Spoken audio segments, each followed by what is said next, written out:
Okay, hi YouTube, Mr. User Boss here. In this video I'm going to be showing you all of the handheld consoles that I own. So this video is requested by Adash Ashok, and I mean if any of you guys have any suggestions, just put them in the comments below, and if I like them then I'll do that video and give you a shout out. So I've compiled gameplay footage from each of the consoles and I've put them in chronological order, so hopefully you'll be able to see the progression that has been made as it happens. And in this video I sort of want to answer the question, what is next gen? I mean, right now next gen is what we see as the future, but it's really hard to believe, but at some point that will be retro. Just like this Gameboy Colour is right now. When we saw this was the future. This thing was absolutely incredible. The fact that this was actually a full games console that you could take on the go was just, it was unheard of at the time. It has a colour display. That was totally revolutionary. I mean, the Game Boy Colour caused absolute havoc in the market. It sold ridiculously well worldwide because, it was an incredible machine. This thing was as powerful as it got in handheld devices. And, the graphics it produced were just fantastic for the time. So the gameplay you're seeing here is from Pokemon Red, and that was by far my favourite game on the Game Boy Colour. And I mean, hopefully you can tell by the level of my Pokemon, I sunk a fair few hours into this game and enjoyed every last bit of it. So now we jump to the Game Boy Advance. Now this was a vast leap forward in terms of processing power, screen technology and controls. So first of all you may notice we've got L and R buttons. Now this was again something totally new at the time and it allowed us to do so many new things. The GBA screen was a huge leap forward. It could display 512 colours simultaneously compared to the Game Boy Colour which could only display 52 shades of one.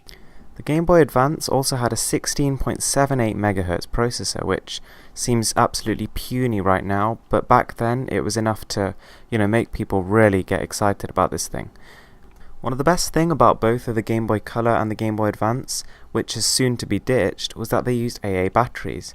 It's kind of strange because I switched on my Game Boy Colour for the first time in 2 years today, and it was still working. I didn't need to charge it, I didn't need to do anything. And those AA batteries, while I suppose they end up costing a bit more than charging it yourself, they really do last. Another of the incredible features of the Game Boy Advance was the ability to do multiplayer games. Now this was done by an incredibly awesome cable, as you can see, or if you're really lucky, you could actually get the limited edition wireless connection. Now this was really high tech at the time and I was just blown away when I saw it working. So one step above the Game Boy Advance came the Game Boy Advance SP. Now this is more of a revised model of the Game Boy Advance, but it brought us closer to where we are today for two main reasons. Firstly was the form factor. This was the first time Nintendo had actually done a clam-shaped form factor, and this is the one they seem to have stuck with for most of their consoles. On top of that, this is where they actually first introduced the backlit display, and this was really, really awesome. I mean, I remember I used to actually use a light, a special lamp that I had attached to my Game Boy Advance, just so I could see it when it was dark, because frankly it was unusable otherwise. And this, this was a real godsend. So in 2004, Nintendo wowed us all.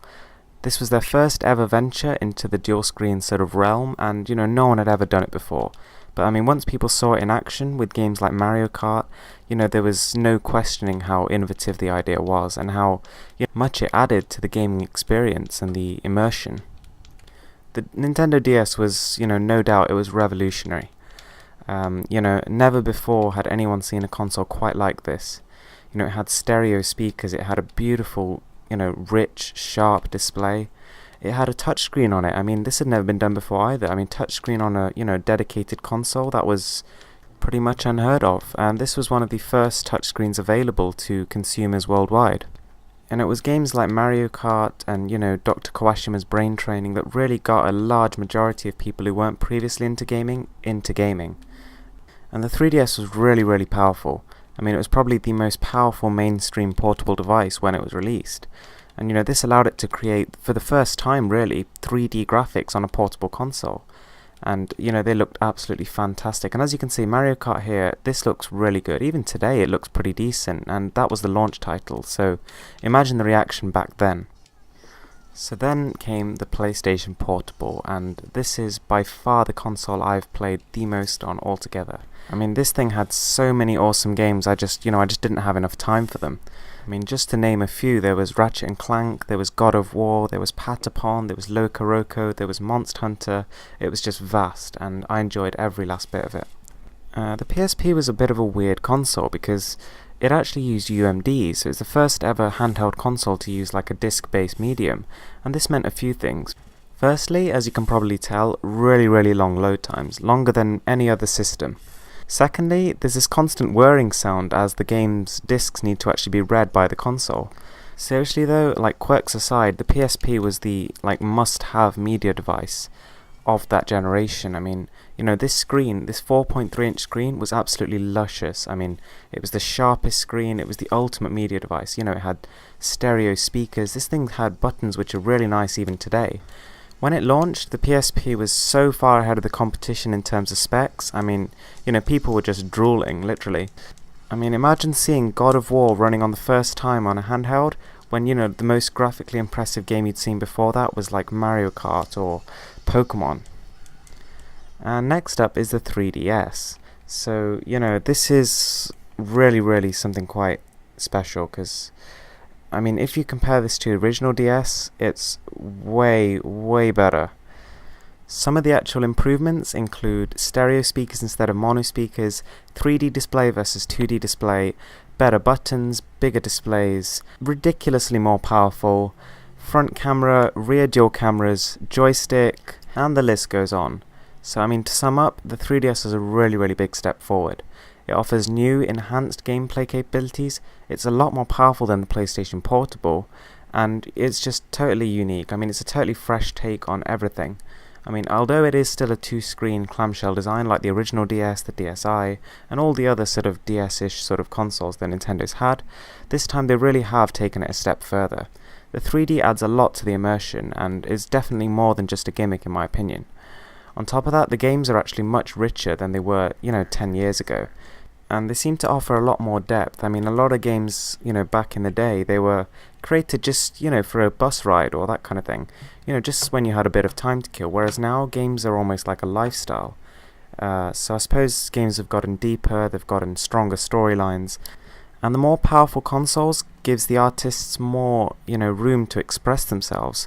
So, we can really get immersed in these experiences and feel like we are the characters in the games. And then came the PlayStation Vita. Now, I mean, as you probably already know, I love this thing to bits. It's everything I wanted in a sort of next generation handheld, and it's powerful, it's got a great, beautiful OLED display which even matches today's smartphones.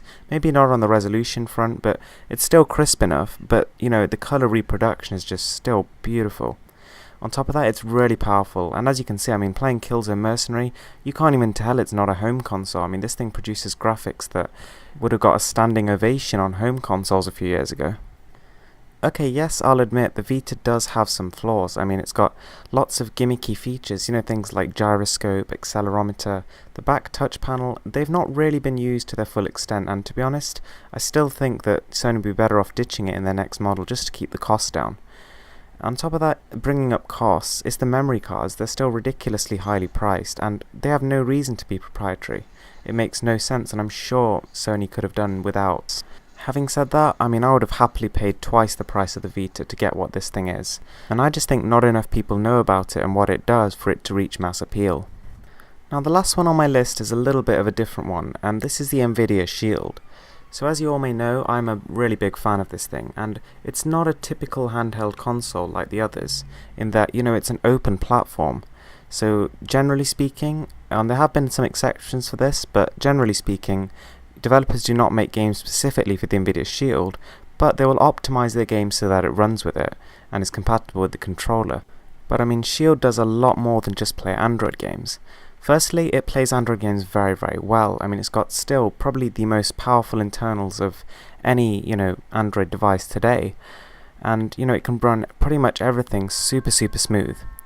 On top of that, it's got Game Stream. Now, Game Stream means that if you've got a GTX-based PC, you can stream your PC games and play them anywhere in the world, providing you have Wi-Fi. Then we have emulators. This thing can emulate every single console up to the current generation of handheld consoles. and you know, it runs them flawlessly, and in some cases even upscales them to the native resolution so they look even better than they originally did. So that's a massive plus for this, and you know, it's not something that any other console can say they do. Also, being an Android device, the Nvidia Shield has full access to the Google Play Store, so I mean that alone just gives it so many possibilities. I mean, there's so much you can do with the Nvidia Shield that you just cannot do with other closed platforms. So that's it from me, guys. I really hope you enjoyed this video, and I'd love to hear what your opinions are on your favourite handheld consoles. Thanks for watching, guys. If you like this video, please give it a thumbs up and subscribe for more.